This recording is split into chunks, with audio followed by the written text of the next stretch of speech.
নমস্কার, আমি জুই চলে এসেছি অন্য আরেকটি রেসিপি নিয়ে। তার আগে জুইস ব্লগে আপনাদের জানাই সকলকে অনেক ভালোবাসা এবং সুস্বাগতম। আজকে ফ্রন্ট পেজ দেখে বুঝতেই পেরেছেন আমি কি রান্না করতে চলেছি। তো চলুন, দেরি কিসের। তার জন্য লাগছে আমার কি উপকরণ দেখুন।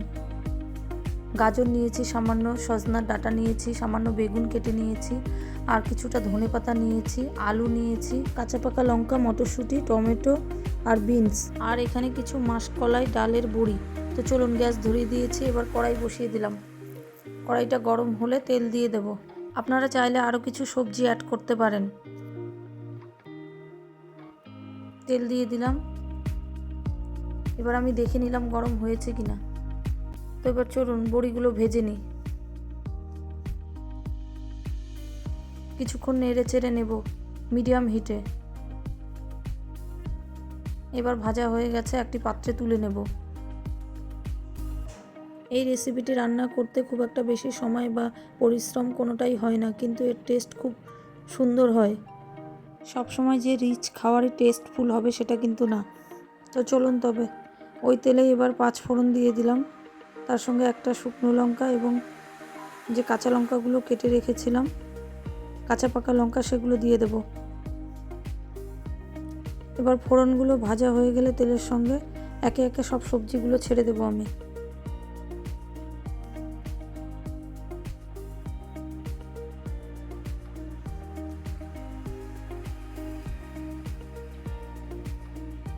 প্রত্যেকটা সবজি এক এক করে ছেড়ে দেব, দিয়ে নাড়াচাড়া করে নেব ভালো করে।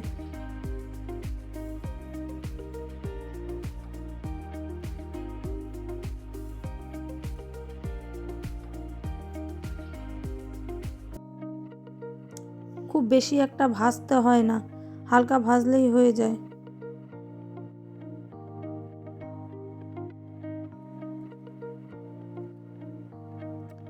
এবার হলুদ দিয়ে দিলাম পরিমাণ অনুযায়ী, আর লবণ দিয়ে দিচ্ছি পরিমাণ অনুযায়ী, স্বাদ অনুযায়ী। আপনারা আপনাদের পরিমাণ অনুযায়ী স্বাদ বুঝে দেবেন। এবার ভালো করে নেড়ে চেড়ে নিচ্ছি। এবার যে টমেটোটা কেটে রেখেছিলাম সেটা দিয়ে দিলাম। হ্যাঁ, মটরশুঁটিগুলোও এবার দিয়ে দেব।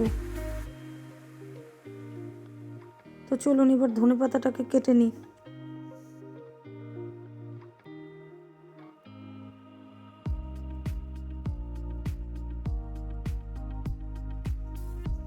আর কিছুটা আদা গ্রেট করে নেব। এতে কিন্তু আমি বাটা ঘষা দিচ্ছি না। হ্যাঁ, একটু গ্রেট করা আদা, ধনেটা কুচি দিয়ে দিলাম, আর সামান্য জিরের গুঁড়ো দিলাম। ব্যাস, এবার কিছুটা জল দেব, দিয়ে নাড়াচাড়া করব।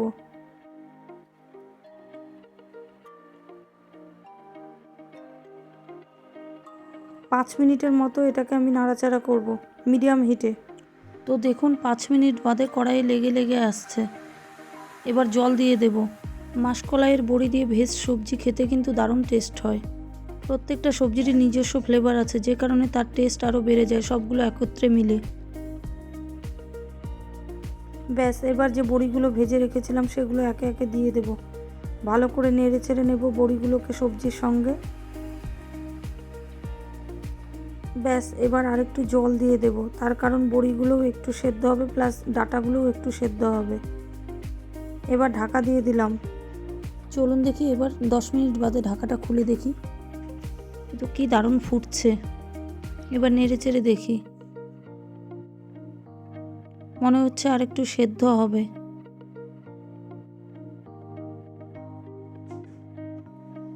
তো চলুন আরেকবার একটু 5 মিনিটের জন্য ঢাকা দিয়ে দিই। এবার মিডিয়াম হিট করে দিলাম। 5 মিনিট বাদে এবার ঢাকা খুলে দেখি। ব্যাস, এই তো রেডি হয়ে গেছে মাসকলাইয়ের বড়ি দিয়ে ভেজ সবজি। চলুন এবার তবে একটু সার্ভ করে দেখি কেমন হয়েছে।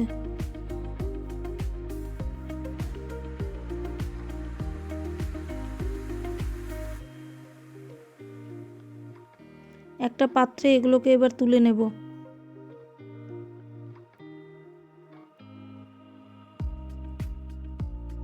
এই রেসিপিটি কেমন লাগলো আমাকে কিন্তু কমেন্ট করে অবশ্যই জানাবেন।